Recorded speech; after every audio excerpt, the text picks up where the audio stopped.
দেখুন মনে হচ্ছে যেন একটা মৃত, একেবারে কোনো নড়াচড়া নেই, একেবারে চুপচাপ শুয়ে আছে। কিন্তু ইনি কিন্তু মৃত নন, ইনি সুন্দরবনের কুমির। জানেন তো, জলে কুমির, ডাঙায় বাঘ, এই নিয়েই সুন্দরবন। আর এই সুন্দরবনের কুমিরটার কোনো মুভমেন্ট নেই, কিন্তু খাঁচার মধ্যে কিরমভাবে জলেতে পড়ে আছে দেখুন, একদম স্ট্রেট বসে আছে এত বড় কুমির। এর কিন্তু নড়নচড়ন নেই, কিভাবে আছে দেখুন। শ্যাওলা পড়া জল, একেবারে এটা শ্যাওলা, কিন্তু এই শ্যাওলা পড়া জলের মধ্যেই, অর্থাৎ কিনা এই যে পাতাগুলো পড়ে বিভিন্ন চতুর্দিকে, যে বাবলা গাছ, কাঁটা বাবলা, সেই বাবলার পাতাগুলো পড়ে এবং এরকম সবুজ একদম হয়ে থাকছে।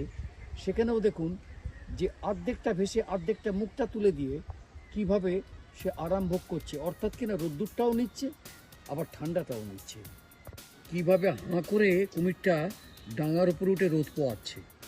এটা কিন্তু রোদ পোয়ানো। আস্তে আস্তে জল থেকে উঠে একেবারে পরিষ্কারভাবে ওইটুকুনি যেন মনে দ্বীপ এলাকার মতোই, কিন্তু এটা কাটা পুকুর ভাগবতপুর কুমির প্রকল্পের মধ্যেই।